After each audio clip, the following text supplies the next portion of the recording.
Ya, malam ini kita akan melihat dari Roma pasal yang ke-15 ya. Roma pasal yang ke-15 ayat yang ke-7 sampai ayat yang ke-13. Dan ini juga lanjutan daripada ayat-ayat sebelumnya ya, di dalam pasal yang ke-14 dan juga pasal yang ke-15 ayat yang pertama sampai ayat yang ke-6.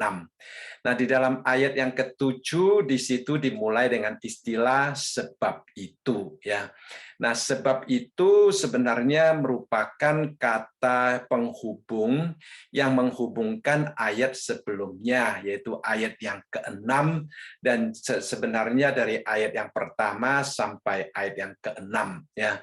Jadi ayat yang ke-6 secara khusus dikatakan sehingga dengan satu hati dan satu suara kamu memuliakan Allah dan Bapa Tuhan kita Yesus Kristus. Nah, sebab itu, terimalah satu akan yang lain ya. Jadi kita terima satu yang akan yang lain sebagai lanjutan supaya kita dapat memuliakan Allah. Juga seperti dikatakan kalimat selanjutnya, sama seperti Kristus juga telah menerima kita untuk kemuliaan Allah. Jadi Rasul Paulus di sini menasihati kita untuk kembali menerima satu akan yang lain. Ini juga sama seperti yang dia katakan di dalam pasal yang ke-14 ayat yang pertama, dikatakan terimalah orang yang lemah imannya tanpa mempercakapkan pendapatnya. Kemudian di dalam ayat yang ke-15, pasal yang ke-15, ayat yang pertama juga dikatakan, kita yang kuat wajib menanggung kelemahan orang yang tidak kuat, dan jangan kita mencari kesenangan kita sendiri. Nah, kalau kita melihat perbedaannya adalah, kalau di dalam pasal yang ke-14 ayat yang pertama dan pasal yang ke-15 ayat yang pertama, itu menasihati yang kuat. Tetapi di dalam ayat yang ke-7 di sini secara khusus ditekankan bahwa kita harus saling menerima, baik yang kuat maupun yang lemah, kita menerima satu dengan yang lain ya. Jadi ini adalah satu hal yang sangat penting. Karena apa? Karena di dalam tubuh Kristus kita merupakan satu kesatuan. Kalau kita tidak dapat menerima satu dengan yang lain seperti yang Tuhan inginkan, maka tubuh Kristus juga sulit untuk mencerminkan kesatuan, memberikan kesaksian kepada manusia di dunia ini ya. Seperti Tuhan Yesus mengatakan, kalau umatnya saling mengasihi, maka dunia akan mengenal kita orang Kristen sebagai murid-murid Kristus. Jadi itu juga merupakan satu kesaksian keluar yang dapat kita lakukan, dan kesaksian ini ditopang dengan satu kehidupan yang bersatu. Dan untuk mencapai kesatuan itu, kita harus saling menerima satu dengan yang lain. Kadang-kadang prasangka-prasangka daripada orang Kristen yang lemah, mungkin mereka akan merasa minder, atau mereka akan merasa menjauhkan diri daripada yang kuat, atau mereka yang merasa dirinya kuat mungkin akan mempunyai rasa sombong terhadap yang lemah. Dan menurut Paulus ini adalah sesuatu yang tidak sepatutnya terjadi di dalam tubuh Kristus ya. Di dalam tubuh Kristus seharusnya kita seperti satu keluarga, saling merangkul satu terhadap yang lain. Jadi kita menerima satu dengan yang lain sebagai saudara kita, walaupun mungkin kita mempunyai perbedaan pendapat, kita mempunyai status sosial yang berbeda, walaupun kita di dalam dunia ini mungkin dunia juga tidak menerima kita, dan sebagainya, tetapi di tengah-tengah umat percaya kita harus membangun satu hubungan saling menerima satu dengan yang lain. Nah, ada seorang penulis mengatakan untuk masa itu mungkin menerima orang Kristen yang lain kadang-kadang juga bisa berhadapan dengan masalah hukum ataupun masalah tradisi dan sebagainya yang bisa mengkhawatirkan kehidupan mereka. Tetapi Tuhan melalui Paulus menasihati kita bahwa kita jangan terhalangi oleh keadaan yang demikian sehingga kita tidak dapat saling menerima satu dengan yang lain. Sebagai tubuh Kristus, kita harus mengesampingkan semua pertimbangan dan kekhawatiran yang mungkin terjadi, dan kesatuan kita itu merupakan yang utama di dalam kehidupan sebagai tubuh Kristus, ya. Nah, walaupun kadang-kadang tidak gampang untuk saling menerima satu dengan yang lain, tetapi di sini Rasul Paulus secara khusus menekankan bahwa kita saling menerima satu dengan yang lain. Ada contohnya, ya, dia memakai istilah sama seperti. Nah, sama seperti Kristus juga telah menerima kita untuk kemuliaan Allah. Nah, ini adalah alasan mengapa kita harus saling menerima satu dengan yang lain, karena Kristus telah menerima kita.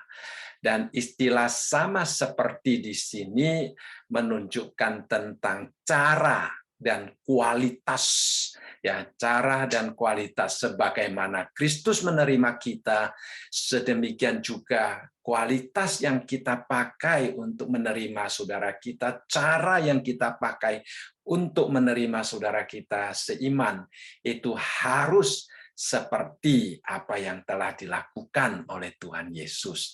Nah, di dalam Tuhan Yesus menerima kita, kita tahu Tuhan Yesus memberikan pengorbanan yang luar biasa, ya, untuk dapat menerima kita ke dalam kerajaan Allah. Itu adalah sesuatu yang tidak gampang, ya. Dia harus mengorbankan diri, nah, dia harus berkorban untuk meninggalkan surga yang mulia, bahkan dipaku di atas kayu salib. Nah, kalau kita sebagai sesama kita juga belajar bagaimana kalau mungkin suatu hari kita mau menerima saudara kita yang lain, tetapi mungkin ada tuntutan-tuntutan pengorbanan, harga-harga yang harus kita bayar misalnya. Nah, kita minta kekuatan daripada Tuhan. Kita minta agar supaya teladan yang telah diberikan oleh Tuhan Yesus dapat kita ikuti, ya, dapat kita ikuti. Jadi Kristus menerima kita yang tidak layak. Tadinya kita adalah musuh Kristus, ya, adalah musuh Allah, tetapi Dia tetap mau menerima kita, ya. Kristus menerima kita dan membangun hubungan yang terintim dengan kita, ya, seperti gembala dan dombanya, ya. Kita dibawa masuk ke dalam kawanan dombanya, kita dibawa ke dalam keluarga Allah, diangkat menjadi anak-anak Allah, kita dibawa ke dalam perjanjian Allah, ya. Hubungan kita dengan Kristus dikatakan sebagai mempelai Kristus, satu hubungan yang begitu istimewa, saudara sekalian, ya. Jadi Kristus, Dia menerima kita sepenuhnya sebagaimana keadaan kita. Jadi di sini dikatakan sama seperti Kristus juga telah menerima kita tanpa pamrih, ya, dengan sepenuhnya, dengan sesungguh-sungguhnya. Nah, sebagaimana keadaan kita, ya. Jadi kita sebagai murid Kristus, kita juga harus mengikuti teladan Tuhan untuk menerima saudara kita tanpa memandang situasi dia, ya. Jadi di dalam ayat yang satu daripada pasal yang ke-14 dikatakan tanpa mempercakapkan pendapat dia, ya. Jadi dengan menanggung kelemahan mereka, ya, kita menerima mereka. Itu adalah sesuatu yang tidak gampang, tetapi telah dicontohkan oleh Tuhan Yesus, dan kita telah dimampukan, kita telah diberikan kekuatan yang khusus. Saya percaya kita dapat melakukannya juga. Ya, ini adalah karakteristik daripada gereja, karakteristik daripada tubuh Kristus yang merupakan satu kesatuan di dalam Tuhan. Ya. Lalu kemudian dikatakan di dalam ayat yang ke-15 tadi, tujuannya, ya, tujuan kita saling menerima, tujuan Kristus menerima kita adalah untuk kemuliaan Allah.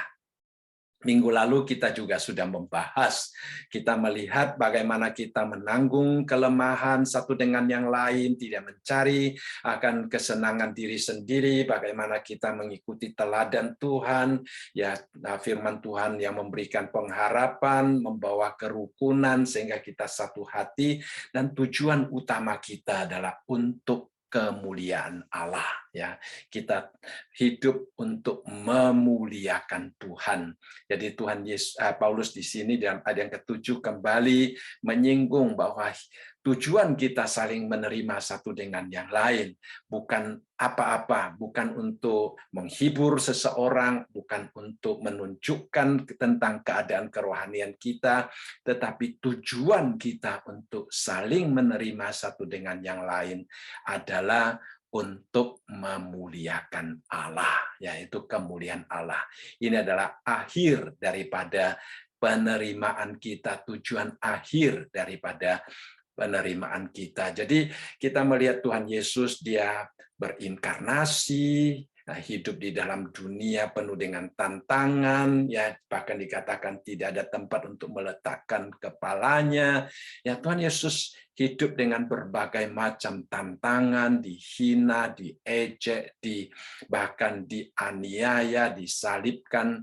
Ya, dia semua yang terjadi di dalam hidupnya itu boleh dia tanggung karena dia berfokus pada satu hal, ya, itu penting, yaitu kemuliaan Allah.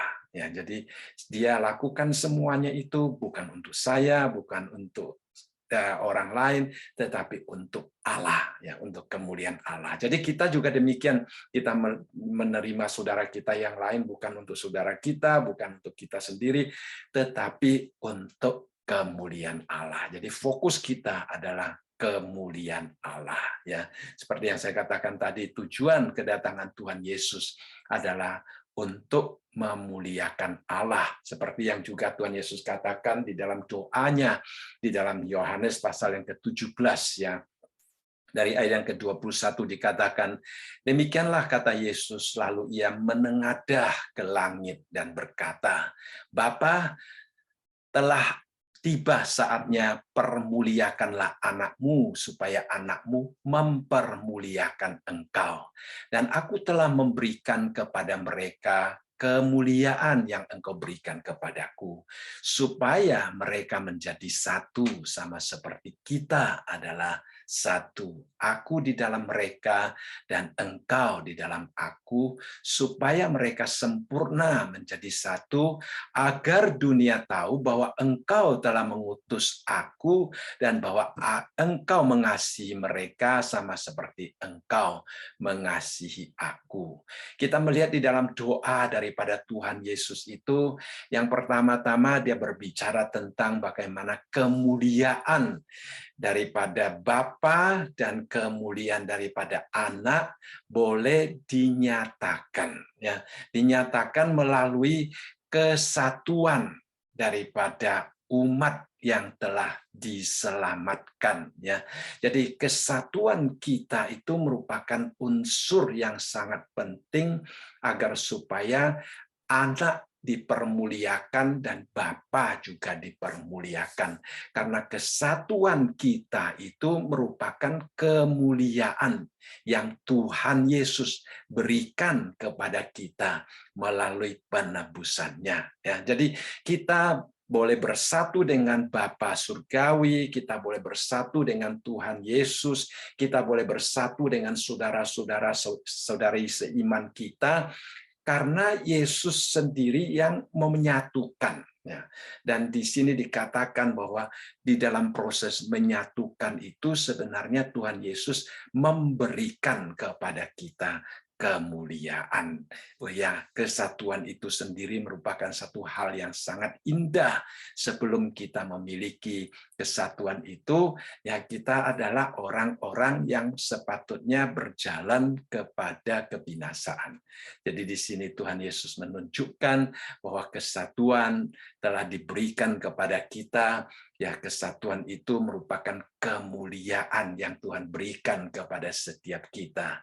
Dan biarlah kita, karena ada kesatuan tersebut, maka kita hidup saling menerima satu dengan yang lain. Ya, kita dapat menerima satu dengan yang lain karena adanya kesatuan yang telah Tuhan Yesus berikan kepada kita. Kalau mengandalkan manusia, kalau mengandalkan sifat kita, kalau mengandalkan keadaan kita, mungkin kita tidak dapat menerima satu dengan yang lain. Ya. Jadi kembali, tujuan kedatangan Tuhan Yesus ke dalam dunia adalah untuk kemuliaan Tuhan. Tujuan kita bereksis di dalam dunia dan tujuan kita diselamatkan dan dibawa masuk ke dalam kerajaan Allah juga untuk kemuliaan Allah, ya. Tetapi kadang-kadang kita merasa sulit ya untuk menerapkan prinsip saling menerima satu dengan yang lain. Ada seorang bertanya, mengapa begitu sulit ya untuk saling menerima seperti Kristus menerima kita, ya saudara sekalian. Ya, berarti bukan hanya kita yang kadang-kadang mengalami kesulitan untuk saling menerima, ya banyak juga orang-orang Kristen yang lain mempunyai pengalaman yang sama, sehingga ada orang sampai menuliskan pertanyaan yang demikian, ya mengapa begitu sulit untuk saling menerima seperti Kristus telah menerima kita. Ya jawabannya, ya katakan itu sulit karena kita harus hidup di antara mereka yang tidak memiliki pandangan dan nilai dan kewajiban iman yang sama dengan kita. Ya, kalau kita hidup dengan orang yang mempunyai pandangan, nilai, dan juga rasa tanggung jawab iman yang sama dengan kita, mungkin kita akan merasa smooth, ya akan lebih gampang untuk saling menerima, akan lebih gampang membangun kesatuan. Tetapi dengan orang yang berpandangan berbeda, dengan orang yang mempunyai konsep nilai yang berbeda, ya masih sering menggunakan konsep nilai dunia untuk menilai sesuatu daripada konsep nilai Kristiani, sehingga kadang-kadang terjadi bentrokan sana sini, ya perdebatan sana sini, sehingga dikatakan untuk saling menerima satu dengan yang lain bukanlah hal yang gampang. Ya, nah Tuhan Yesus sendiri pada waktu di dalam dunia ini dia juga berhadapan dengan orang-orang yang mempunyai konsep nilai yang berbeda, tradisi yang berbeda.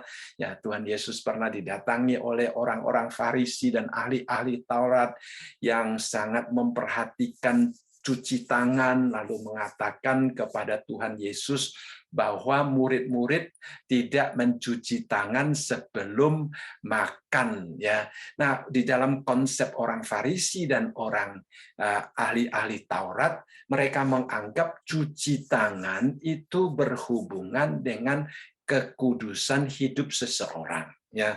Nah, kalau tidak cuci tangan itu bisa menajiskan seseorang. Jadi mereka menuntut untuk cuci tangan sebelum makan, ya bukan karena masalah kesehatan, ya. Nah kita tahu kalau untuk masalah kesehatan cuci tangan sebelum makan itu penting, ya. Apalagi hari ini masa-masa pandemi kita dinasehati untuk selalu mencuci tangan, ya. Itu karena kebersihan. Tetapi yang dimaksudkan oleh orang-orang Farisi dan ahli-ahli Taurat adalah karena cuci tangan itu dianggap berhubungan dengan pelanggaran perintah Tuhan, tradisi-tradisi di dalam kehidupan mereka. Dan kita melihat Tuhan Yesus memberikan jawaban kepada mereka. Ya, Tuhan Yesus mengatakan di dalam Matius pasal yang kelima ayat yang ke-16 dan 20. Kamu masih belum dapat memahaminya. Tidak tahukah kamu bahwa segala sesuatu yang masuk ke dalam mulut turun ke dalam perut lalu dibuang di jamban. Tetapi apa yang keluar dari mulut berasal dari hati dan itulah yang menajiskan orang. Jadi Tuhan Yesus mengatakan yang masuk ke dalam mulut tidak akan menajiskan seseorang, tetapi yang keluar dari mulut itu yang akan menajiskan seseorang. Jadi Tuhan Yesus berhadapan, tetapi Tuhan Yesus dengan hati yang tenang, dengan hati yang penuh cinta kasih, memberikan penjelasan kepada mereka, ya, supaya kalau bisa merangkul mereka. Dan kita tahu ada juga orang Farisi, ada juga ahli Taurat yang mau datang kepada Tuhan Yesus pada akhirnya, ya. Jadi Tuhan Yesus menunjukkan kasih kepada semua orang, walaupun mereka menyerang Tuhan Yesus, walaupun mereka menentang Tuhan Yesus, tapi Tuhan Yesus tetap mengasihi mereka. Ya, ayat yang ke-19 Tuhan Yesus menjelaskan lagi mengapa sesuatu yang keluar dari mulut itu yang akan menajiskan, katanya. Ya, karena dari hati timbul segala pikiran yang jahat, pembunuhan, perzinaan, pencabulan, pencurian, sumpah palsu, dan hujat. Nah, ini unsur-unsur ini katanya yang menajiskan orang, tetapi makan dengan tangan yang tidak dibasuh tidak menajiskan orang. Perhatikan, Tuhan Yesus bukan mengatakan makan dengan tangan yang tidak dibasuh tidak kotor, bukan artinya begitu. Tetapi yang dimaksudkan adalah menajiskan orang. Artinya membuat orang itu tidak kudus di hadapan Allah. Yaitu tidak, makanan tidak membuat orang tidak kudus. Makan tanpa cuci tangan mungkin akan menyebabkan kesehatannya terganggu, tetapi hubungan seseorang dengan Tuhan tidak terganggu. Ya. Jadi kita melihat pada waktu Tuhan Yesus berhadapan dengan orang yang mempunyai pandangan yang berbeda, ya, orang yang mempunyai konsep nilai yang berbeda, Tuhan Yesus tetap berusaha untuk memberikan penjelasan kepada mereka. Nah, ini adalah satu cara yang indah bagi kita untuk saling menerima satu dengan yang lain, ya. Mungkin ada perdebatan, ya, mungkin ada kesalahpahaman, mungkin ada pendapat-pendapat yang saling bertentangan satu dengan yang lain, ya. Tidak apa-apa karena kita memang hidup di dalam satu situasi yang berbeda dengan latar belakang yang berbeda, ya. Nah, tujuan iblis adalah untuk mencerai-beraikan kita. Tujuan iblis adalah untuk memperuncing perbedaan-perbedaan di antara kita. Tetapi tujuan Tuhan adalah mempersatukan kita. Roh Kudus akan mempersatukan kita, memberikan kita kekuatan supaya kita hidup di dalam kesatuan, ya, supaya kita hidup saling menerima satu dengan yang lain. Nah, dalam konteks kita hari ini kita melihat adalah hubungan antara orang Yahudi dan orang bukan Yahudi. Dan di dalam Efesus Paulus mengatakan, ya, karena dialah damai sejahtera kita yang telah mempersatukan kedua pihak dan yang telah merubuhkan tembok pemisah, yaitu perseteruan.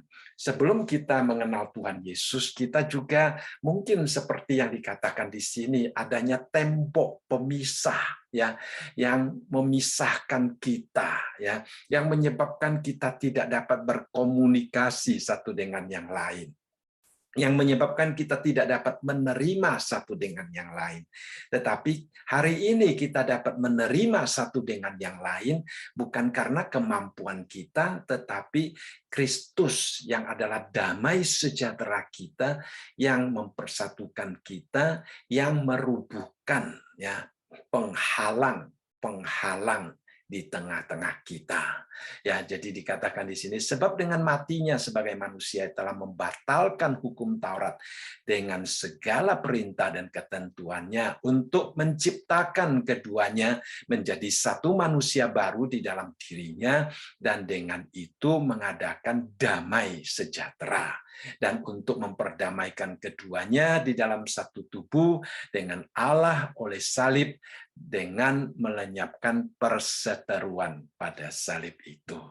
Jadi saudara-saudari yang kekasih, kita hari ini boleh menjadi satu kesatuan, menjadi tubuh Kristus karena Kristus telah melakukan suatu hal yang indah bagi kita, yaitu menghancurkan tembok-tembok yang ada di tengah-tengah kita.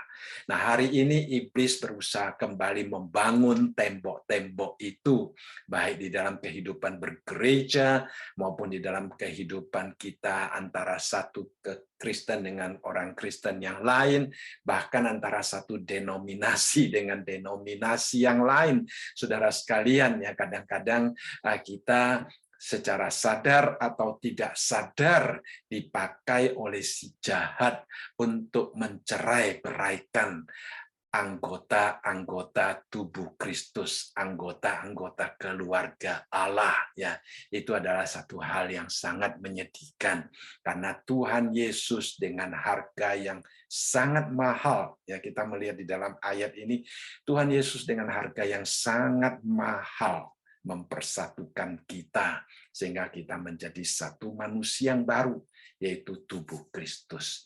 Jadi kita harus selalu menanamkan konsep ini. Pertama, tujuan kita bersatu, tujuan kita saling menerima adalah karena kita ingin hidup memuliakan Allah.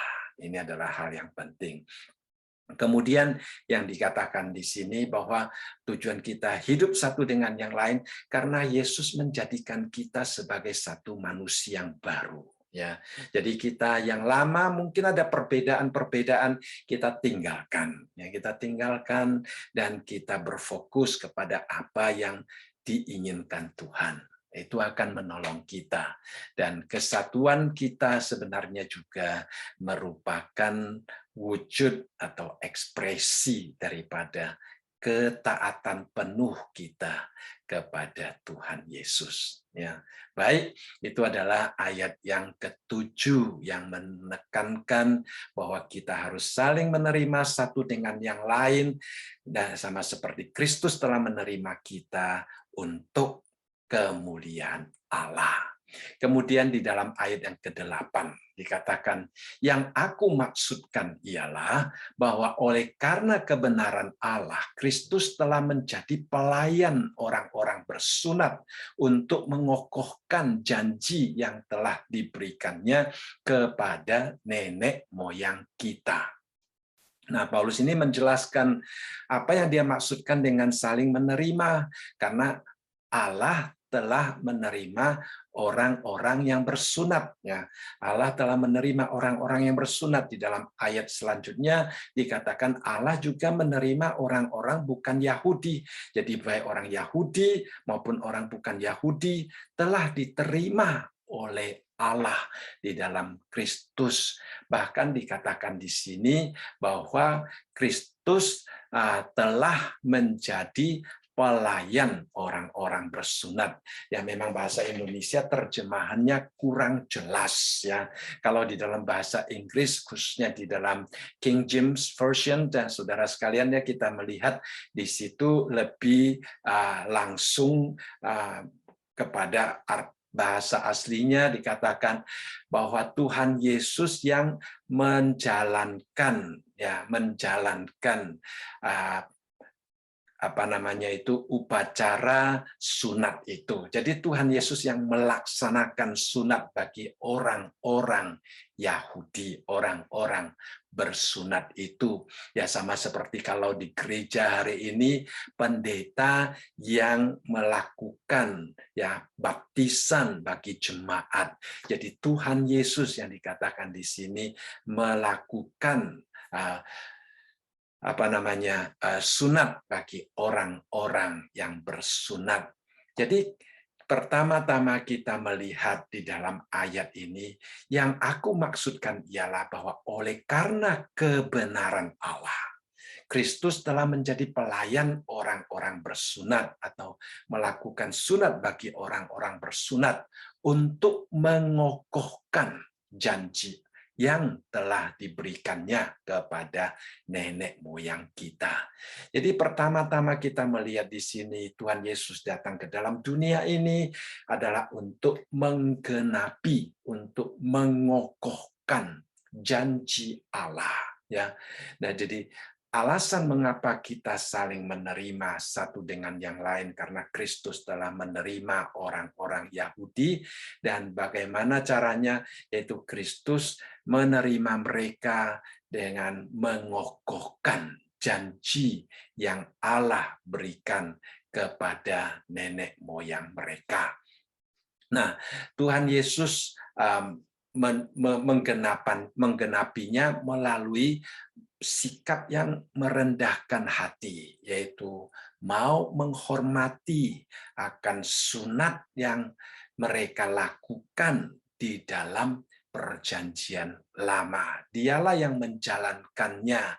Dia sendiri juga disunat untuk supaya dia dibuat hidup di bawah hukum Taurat. Ya, walaupun dia datang untuk menggenapi hukum Taurat, tetapi supaya dia dapat hidup di bawah hukum Taurat untuk menggenapinya, dia sendiri juga disunat pada hari yang ke-8.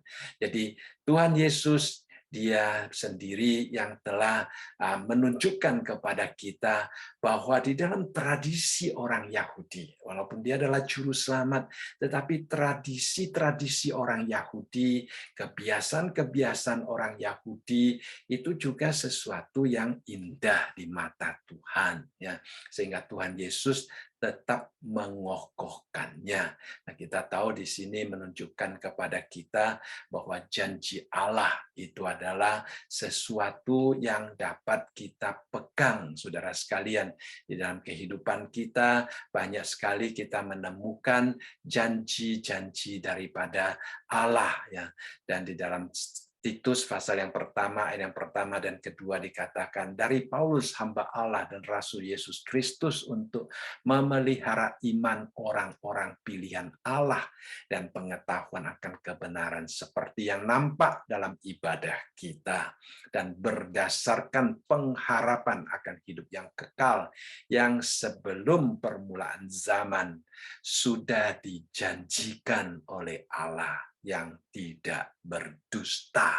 Jadi di sini secara tegas Rasul Paulus mengatakan Allah kita adalah Allah yang memberikan janji, dan Dia adalah Allah yang tidak berdusta. Ya, artinya apa yang Dia janjikan itu pasti akan tergenapi.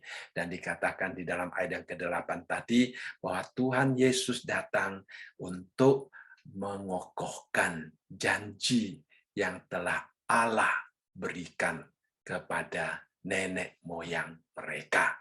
Jadi Tuhan Yesus melakukan semuanya itu di bagian atas dikatakan karena kebenaran Allah. Ya, karena kebenaran Allah dia melakukannya untuk mengokohkan janji Allah, ya, untuk mengokohkan janji Allah.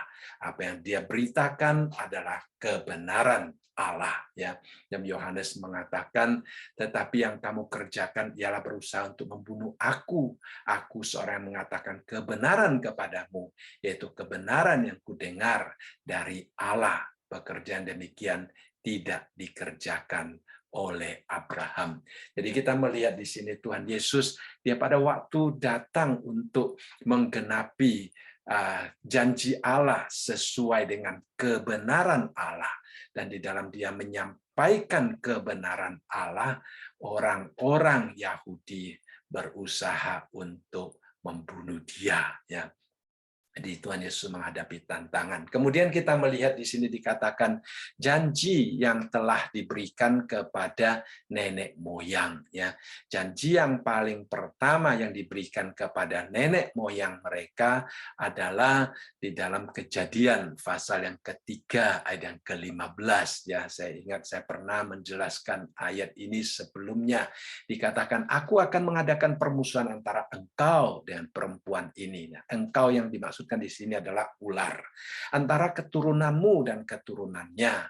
Keturunannya akan meremukkan kepalamu dan engkau akan meremukkan tumitnya. Ya, kita tahu kalau kita mau membunuh ular jangan pakai kaki ya. Kalau kita memakai kaki untuk menginjaknya, kalau sampai ular itu menggigit tumit kita itu mematikan ya saudara sekalian.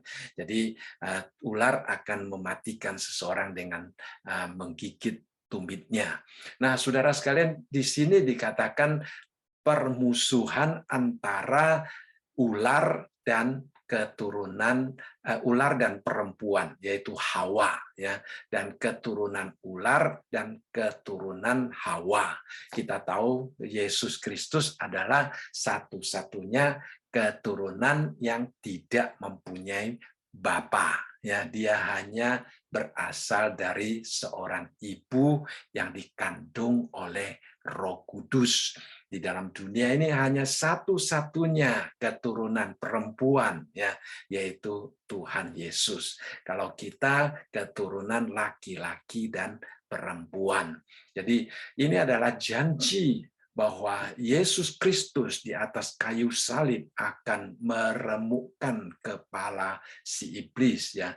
Jadi ini adalah janji yang pertama yang Tuhan berikan kepada nenek moyang mereka. Kemudian janji yang kedua kita melihat di dalam Kejadian pasal yang ke-12. Ya, berfirmanlah Tuhan kepada Abram, pergilah dari negerimu dan dari sanak saudaramu dan dari rumah bapamu ini ke negeri yang akan kutunjukkan kepadamu. Aku akan membuat engkau menjadi bangsa yang besar dan memberkati engkau serta membuat namamu masyhur dan engkau akan menjadi berkat. Aku akan memberkati orang yang memberkati engkau dan mengutuk orang-orang yang mengutuk engkau. Dan olehmu semua kaum di muka bumi akan mendapat berkat. Nah, saudara sekalian, di dalam janji Allah kepada Abraham ini ada 7 janji yang kita lihat di sini. Ya, yang pertama dikatakan, aku akan membuat engkau menjadi bangsa yang besar. Padahal waktu itu Abraham dan istrinya tidak mempunyai anak dan tidak bisa mempunyai anak. Ya, jadi itu adalah sesuatu hal yang ajaib ya. Sebelum mereka dapat hamil, sebelum mereka dapat punya anak, Allah menjanjikan mereka akan menjadi bangsa yang besar. Dan kemudian yang kedua dikatakan aku akan memberkati engkau ya. Yang ketiga dikatakan aku akan membuat namamu masyhur. Dan yang keempat dikatakan aku akan membuat engkau menjadi berkat ya. Dan yang kelima, aku akan memberkati orang-orang yang memberkati engkau. Yang keenam, aku mengutuk orang-orang yang mengutuk engkau. Dan yang terakhir, dan olehmu semua kaum di muka bumi akan mendapat berkat. Nah, ya kita tahu bahwa kita adalah keturunan Abraham ya. Abraham adalah bapa orang beriman, juga adalah bapa kita sebagai orang-orang beriman. Berarti berkat-berkat yang terkandung di dalam janji Allah ini seharusnya juga diturunkan kepada kita ya. Jadi kalau kita sebagai orang Kristen mengetahui bahwa ada begitu banyak janji-janji yang indah yang Allah berikan kepada kita, itu adalah sesuatu yang luar biasa ya, luar biasa. Nah, kalau menjadi bangsa yang besar kita sudah melihat anak-anak Abraham itu luar biasa banyaknya ya. Lalu kemudian kita melihat memberkati, ya itu adalah kerinduan setiap kita diberkati oleh Tuhan, ya nama menjadi masyhur, lalu kemudian menjadi berkat. Bahkan yang keempat dan kelima itu penting, ya kelima dan keenam, ya memberkati orang yang memberkati kita. Ya. Nah, kalau orang memberkati kita, dia akan diberkati juga. Itu adalah satu hal yang telah Tuhan tetapkan. Bahkan dikatakan di dalam yang keenam, mengutuk orang-orang yang mengutuk engkau. Jadi sebagai orang Kristen, sebagai anak Allah, kita tidak perlu takut dikutuk oleh orang lain. Ya, kalau ada orang lain yang secara mendadak ya mengutuk kita, kadang-kadang kita nyetir di jalanan, kita dimarah-marahi, ya kita dikutuk-kutuk mungkin, ya. Nah, jangan takut, ya. Kadang-kadang di jalanan juga kita melihat ada orang yang tidak mau mengalah dan kemudian melakukan ini dan itu, kita tidak perlu takut, ya. Kalau sampai kita dikutuk, dikatakan bahwa Tuhan akan melindungi kita, bahkan Tuhan akan mengutuk orang yang mengutuk kita, ya. Nah, itu penting sekali, dan kemudian dikatakan kita akan menjadi berkat, ya. Doa kita adalah, Tuhan jadikanlah aku sebagai berkat bagi orang lain, sama seperti Abraham juga menjadi berkat bagi orang-orang lain, bagi bangsa-bangsa lain, ya. Kita rindu agar supaya kehidupan kita, tutur kata kita, tingkah langkah kita sungguh-sungguh merupakan satu saluran, ya satu wujud yang konkret untuk membawakan berkat Allah kepada manusia, ya. Kemudian janji yang ketiga yang dapat kita lihat itu adalah sesuatu yang sering kita baca di dalam hari-hari Natal, ya Yesaya pasal yang ke-9 ayat yang ke-5 sampai ayat yang ke-6 tentang janji Mesias. Jadi kita melihat di dalam Kejadian pasal yang ketiga ayat yang ke-5 adalah janji Allah kepada ular, kepada janji Allah kepada Adam dan Hawa, ya, yang di dalamnya adalah hubungan antara ular dan perempuan itu. Kemudian diturunkan kepada Abraham akan menjadi berkat, dan ini digenapi di dalam diri Tuhan Yesus seperti yang dijanjikan di dalam Yesaya pasal yang ke-9 ini.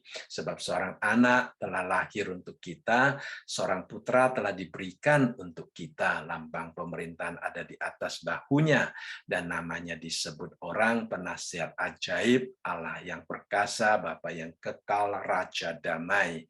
Besar kekuasaannya dan damai sejahtera tidak akan berkesudahan di atas takhta Daud dan di dalam kerajaannya, karena ia mendasarkan dan mengokohkannya dengan keadilan dan kebenaran dari sekarang sampai selama-lamanya. Kecemburuan Tuhan semesta alam akan melakukan hal ini. Jadi ini adalah janji yang kemudian digenapi di dalam diri Tuhan Yesus, ya. Nah, ini adalah satu hal yang penting. Ya, yang pertama tadi kita mengatakan bahwa Tuhan Yesus datang ke dalam dunia ini untuk mengokohkan janji Allah. Kemudian yang kedua kita melihat di sini dikatakan Tuhan Yesus datang ke dalam dunia ini untuk memungkinkan bangsa-bangsa. Yang dimaksudkan dengan bangsa-bangsa di sini adalah orang-orang bukan Yahudi, ya, termasuk kita. Ya, kita adalah orang-orang bukan Yahudi. Tadinya kita dianggap orang kafir oleh orang Yahudi, tetapi Tuhan Yesus dikatakan memungkinkan kita untuk apa? Untuk memuliakan Allah karena rahmat-Nya, ya. Jadi dikatakan di sini, ya, Tuhan Yesus yang memungkinkan kita. Jadi Yesus datang untuk meneguhkan janji-janji kepada orang-orang Yahudi. Jadi penerimaan Allah kepada orang-orang Yahudi, penggenapan janji-janji Allah kepada orang-orang Yahudi dilakukan oleh Tuhan Yesus, tetapi Tuhan Yesus bukan hanya datang untuk orang-orang Yahudi saja, tetapi dia juga datang untuk bangsa-bangsa yang lain, ya. Dia juga datang untuk bangsa-bangsa yang lain. Nah, istilah bangsa-bangsa di sini menunjukkan kepada setiap orang yang bukan Yahudi, ya. Di dalam Wahyu pasal yang kelima ayat yang ke-9 memberitahu kita bahwa Allah akan menyelamatkan manusia dari segala suku, segala bahasa, dan umat dan bangsa, ya. Jadi semua, ya, setiap orang yang bukan orang Yahudi, Tuhan akan menyelamatkannya. Dan di dalam Mazmur pasal yang ke-18 ayat yang ke-50 dikatakan, sebab itu aku mau menyanyikan syukur bagimu di antara bangsa-bangsa yang ya Tuhan, dan aku mau menyanyikan mazmur bagi namamu.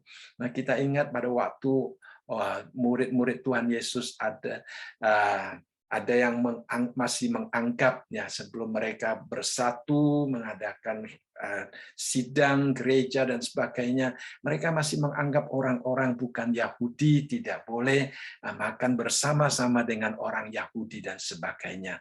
Padahal kalau kita melihat dari perjanjian lama di dalam Mazmur, ya sudah ditunjukkan bahwa pemazmur menunjukkan bahwa dia akan menyanyikan syukur bagi Allah di antara bangsa-bangsa. Berarti dia sudah bersama-sama dengan bangsa-bangsa yang bukan Yahudi, bersatu di dalam memuji Tuhan, bersatu di dalam menyanyikan mazmur bagi nama Tuhan. Jadi sebenarnya itu adalah panggilan Allah kepada Abraham supaya menjadi berkat bagi orang lain. Tetapi berkat ini terputus di dalam tradisi orang Yahudi, sehingga mereka menganggap orang-orang bukan Yahudi tidak boleh duduk bersama dengan orang-orang Yahudi, ya. Tetapi kembali Yesus datang, Yesus mempersatukan kita dan memungkinkan kita untuk bersatu memuliakan Allah di dalam ibadah kita, ya. Ini adalah satu hal yang sangat indah yang telah Tuhan Yesus lakukan. Kemudian dikatakan Kristus memungkinkan bangsa-bangsa memuliakan Allah karena apa? Karena rahmat-Nya, karena penyelamatannya, karena kasih karunia-Nya. Jadi kita yang menerima kasih karunia Allah, ya, setelah kita menerima kasih karunia Allah dan diselamatkan, maka eksistensi kita mempunyai tujuan yang baru, mempunyai maksud yang baru. Eksistensi kita bertujuan untuk memuliakan Allah karena kita telah menerima rahmat Allah. Jadi melalui rahmat-Nya Tuhan Yesus mempersatukan baik orang Yahudi ataupun orang bukan Yahudi. Dan kemudian di sini menggunakan istilah memungkinkan, ya.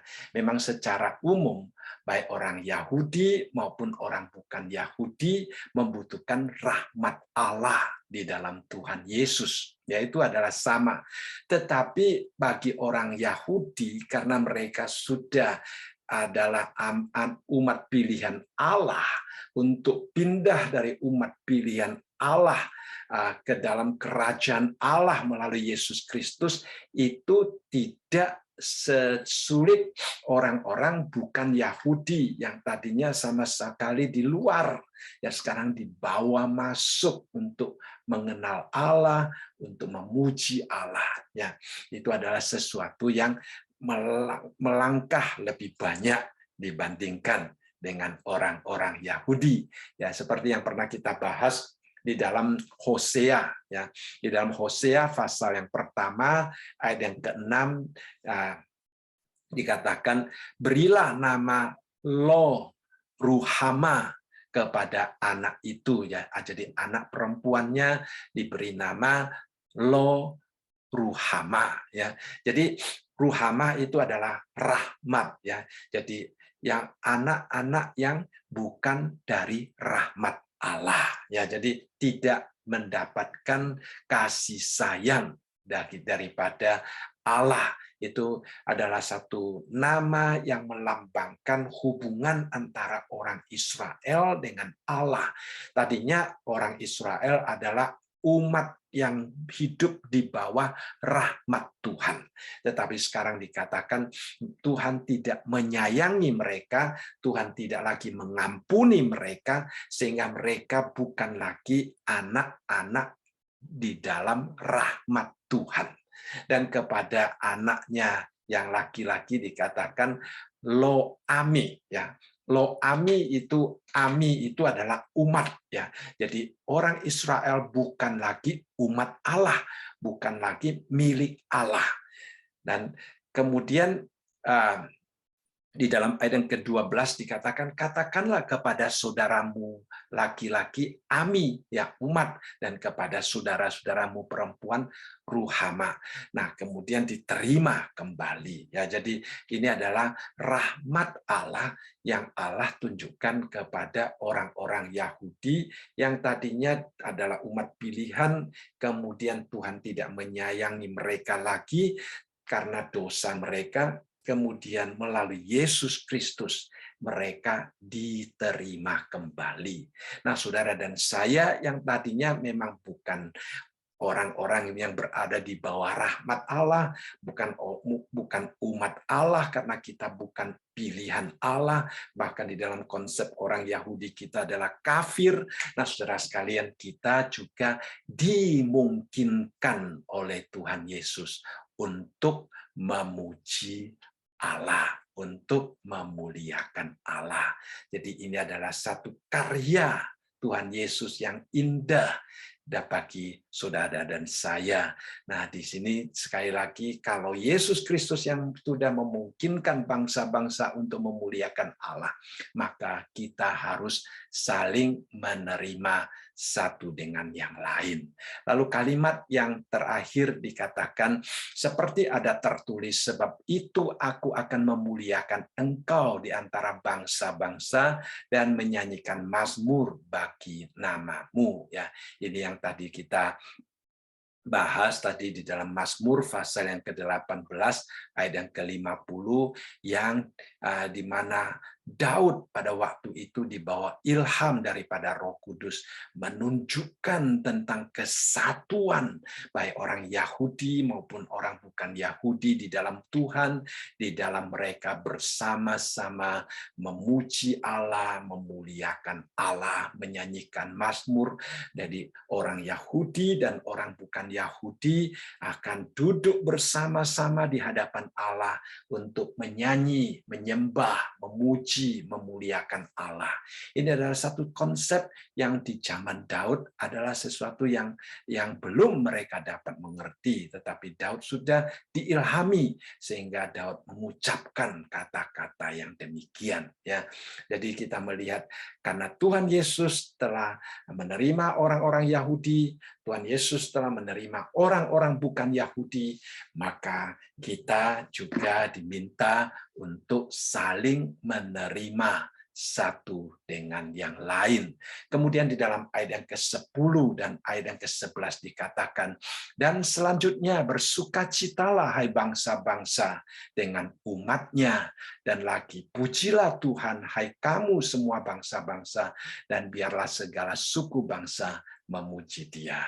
Jadi kita melihat di sini pertama-tama yang dapat memuji Allah itu hanya orang Yahudi. Kita berada di luar, ya. Kita bukan umat Allah. Tetapi sekarang kita diberikan rahmat oleh Allah, dimungkinkan untuk memuliakan Allah. Nah, karena kita sudah dimungkinkan untuk memuliakan Allah, maka di sini dikatakan kita bersukacita bersama-sama dengan umat Allah, yaitu orang-orang Yahudi. Jadi orang-orang bukan Yahudi diajak untuk bersukacita bersama-sama dengan orang Yahudi.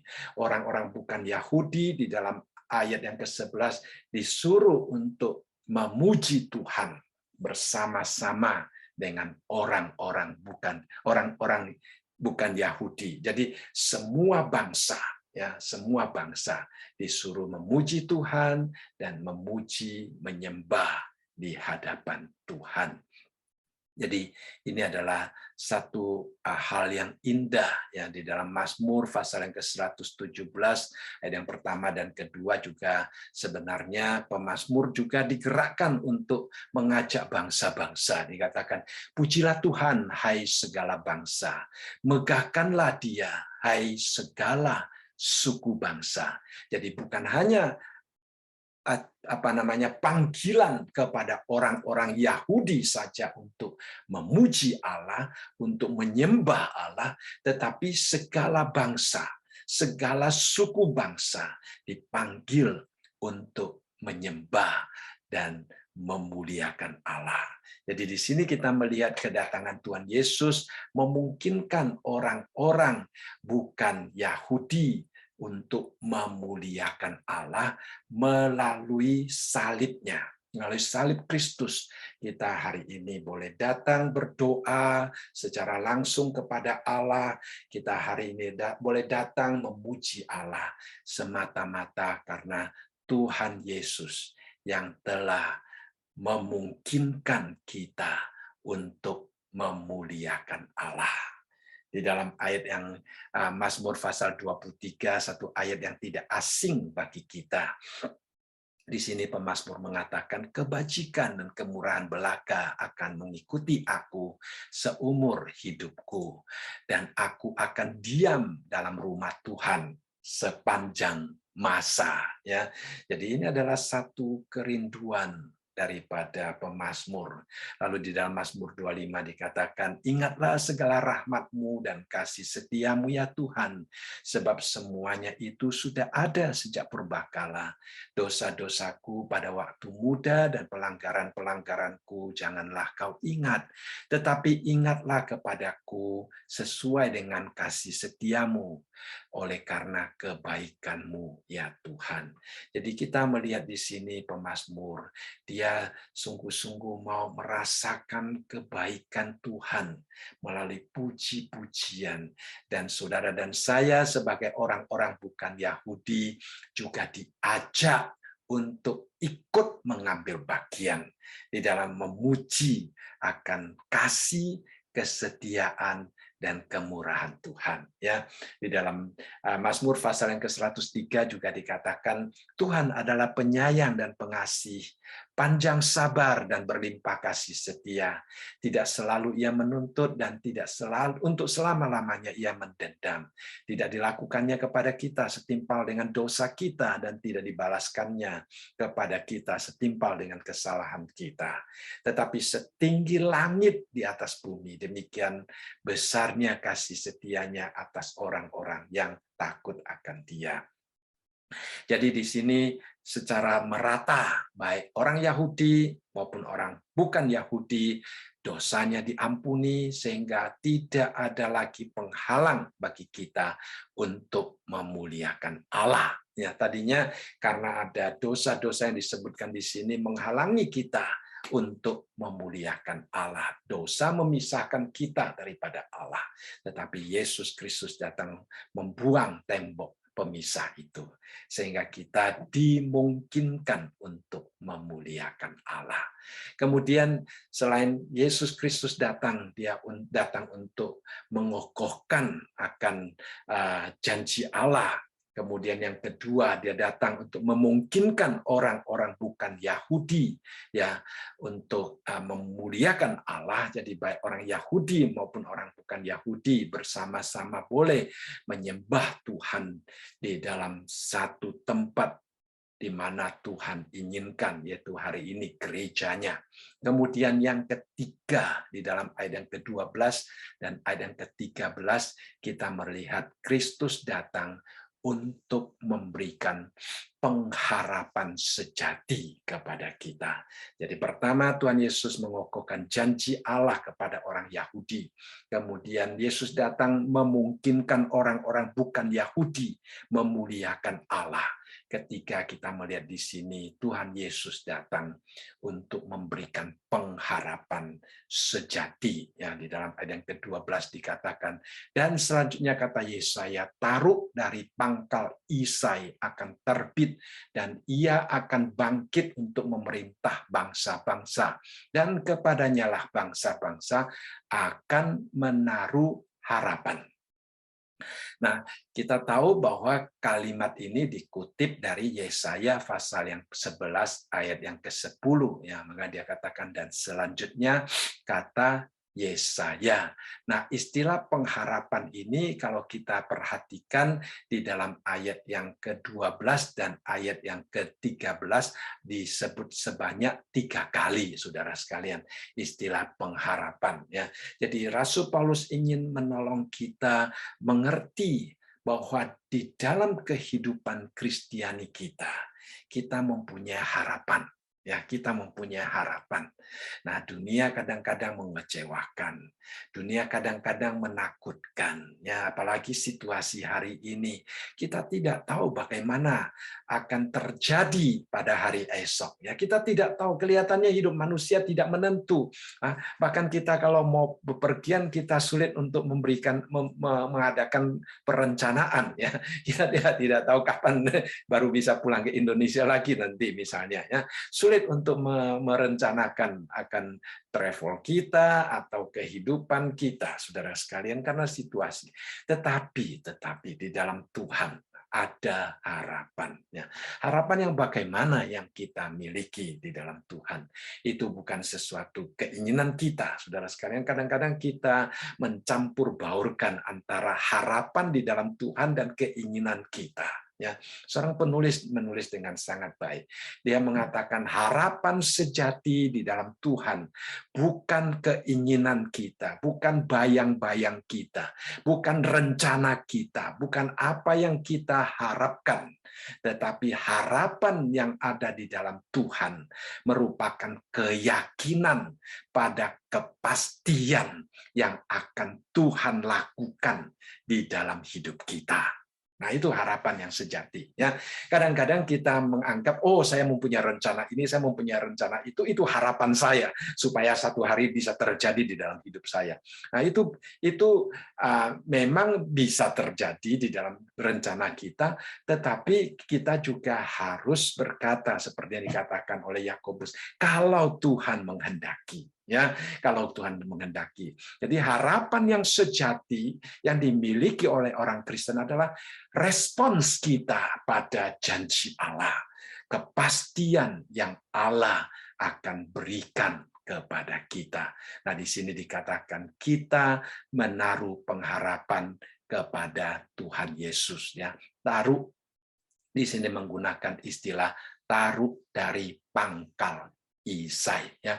Dan kita mempunyai kepastian akan harapan itu, ya, di sini menggunakan istilah taruh dari pangkal Isai. Ya, ini adalah suatu nubuatan tentang Tuhan Yesus yang akan menjadi raja di dalam hidup kita, yang akan menjadi pegangan bagi kita untuk mendapatkan kepastian akan janji pengharapan yang kita miliki di dalam Tuhan. Ya. Nah, kita melihat Isai di sini adalah ayah daripada Raja Daud. Nah, Tuhan Yesus adalah taruh dari pangkal Isai. Apa artinya, saudara sekalian? Ya, artinya Tuhan Yesus adalah sumber daripada Isai. Ya, jadi walaupun Tuhan Yesus lahir 1000 tahun setelah Isai, tetapi pada kenyataannya dia adalah akar, ya. Dia adalah seolah-olah nenek moyangnya Isai, ya. Jadi ini adalah suatu hal yang secara manusia memang Tuhan Yesus adalah keturunan Isai, anak Daud, keturunan Daud. Tetapi sebagai Allah, ya, dia adalah Tuhan, ya. Ya, dia adalah Tuhannya Isai. Dia adalah dikatakan di sini taruh dari pangkal Isai, ya. Seperti juga dikatakan Tuhan Yesus di dalam Wahyu pasal yang ke-22 ayat yang ke-16. Aku Yesus telah mengutus malaikatku untuk memberi kesaksian tentang semuanya ini kepadamu bagi jemaat-jemaat. Aku adalah tunas, yaitu keturunan Daud, bintang timur yang gilang gemilang. Jadi dia adalah tunas bagi keturunan Daud. Ya, jadi kita melihat di satu sisi sebagai manusia, dia adalah anak Daud. Di lain sisi sebagai Tuhan, dia di sini disebutkan sebagai taruh ya dari pangkal Isai. Yaitu adalah sebenarnya boleh dikatakan seolah-olah dia adalah nenek moyangnya orang-orang Yahudi, ya. Jadi kita melihat keberadaan Tuhan Yesus, ya. Nah, di dalam Matius kita juga melihat Tuhan Yesus pada waktu menjawab orang Farisi, ya. Dia juga menjelaskan tentang keadaannya. Dikatakan ketika orang-orang Farisi sedang berkumpul, Yesus bertanya kepada mereka, katanya, apakah pendapatmu tentang Mesias? Anak siapakah dia? Kata mereka kepadanya, anak Daud. Nah, katanya kepada mereka, jika demikian bagaimana Daud oleh pimpinan roh dapat menyebut dia tuannya? Ya, ketika ia berkata, Tuhan telah berfirman kepada Tuanku, duduk di sebelah kananku sampai musuh-musuhmu kutaruh di bawah kakimu. Jadi jika Daud menyebut dia tuannya, bagaimana mungkin ia anaknya pula? Dan Tuhan Yesus ingin mengajak orang Farisi pada waktu itu berpikir ya akan kedua sisi daripada identitas Tuhan di dalam hubungan dia dengan Daud. Di satu sisi dia adalah anak Daud, di lain sisi dia adalah taruh dari pangkal Isai. Ya, dia adalah tuannya ya, daripada Daud. Ya, ini adalah satu hal yang mungkin kadang-kadang melampaui kemampuan kita untuk mengertinya. Ya. Lalu kemudian di dalam ayat yang ke-13 dikatakan, semoga Allah sumber pengharapan memenuhi kamu dengan segala sukacita dan damai sejahtera dalam iman kamu, supaya oleh kekuatan Roh Kudus kamu berlimpah-limpah dalam pengharapan. Jadi Tuhan Yesus datang, dia datang untuk memberikan pengharapan.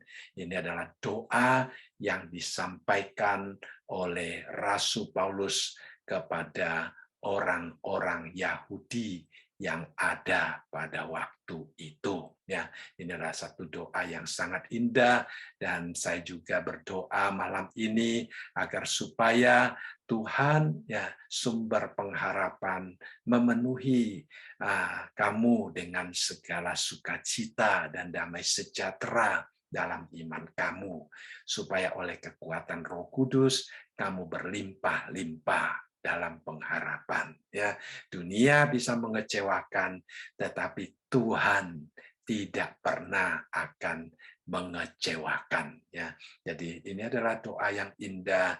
Kiranya kita juga dapat saling mendoakan satu dengan yang lain di dalam Tuhan. Ya.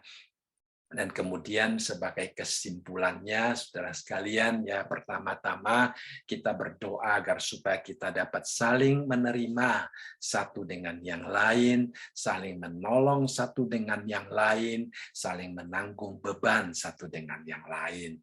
Tidak gampang, tetapi Tuhan telah memampukan kita, Tuhan telah memberikan contoh kepada kita. Kadang-kadang kita mempunyai anak-anak yang punya kebiasaan yang berbeda.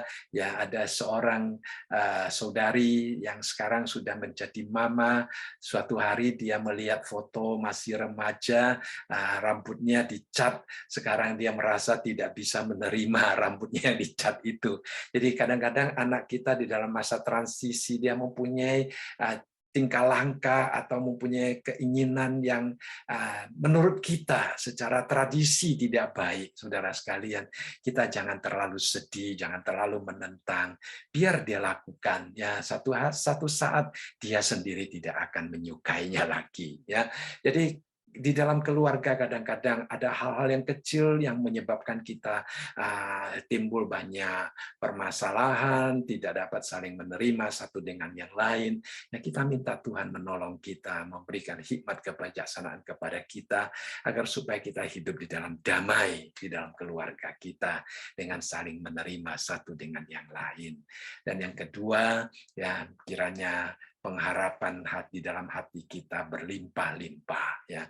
Semakin berlimpah-limpah pengharapan kita, semakin berlimpah-limpah juga sukacita dan damai sejahtera di dalam hati kita. Baik, saya rasa malam ini kita sampai di sini. Ya, mari kita berdoa. Tuhan, kami mengucap syukur dan berterima kasih karena Engkau begitu baik kepada kami, mau datang ke dalam dunia untuk merobohkan tembok dosa yang memisahkan kami dengan Tuhan dan kami dengan sesama kami. Tuhan, kami bersyukur ini adalah anugerah-Mu yang begitu ajaib dan indah. Dan Tuhan, biarlah dengan menerima akan karunia daripada Tuhan, kami juga boleh hidup saling menerima satu dengan yang lain, sama seperti Tuhan Yesus telah menerima kami. Dan biarlah Tuhan, kami juga boleh selalu bersandar dan berharap serta berfokus sepenuhnya kepada Tuhan yang telah datang ke dalam dunia untuk mengokohkan janji Allah, yang telah datang ke dalam dunia untuk memungkinkan kami hidup memuliakan Allah, yang telah datang ke dalam dunia untuk membawakan pengharapan yang sejati. Dengan berfokus kepada Tuhan, maka apa yang telah Tuhan Yesus lakukan itu akan menjadi warisan kerohanian kami di dalam kehidupan kami di hari-hari ini dan hari-hari yang akan datang sampai kami bertemu dengan Tuhan nanti. Terima kasih Bapa, terpujilah nama-Mu. Sekali lagi kami menyerahkan keluarga kami, kesehatan kami, pelayanan kami ke dalam tangan Tuhan. Kiranya Tuhan memberkati. Di dalam nama Tuhan kami Yesus Kristus kami berdoa. Amin. Ya, terima kasih.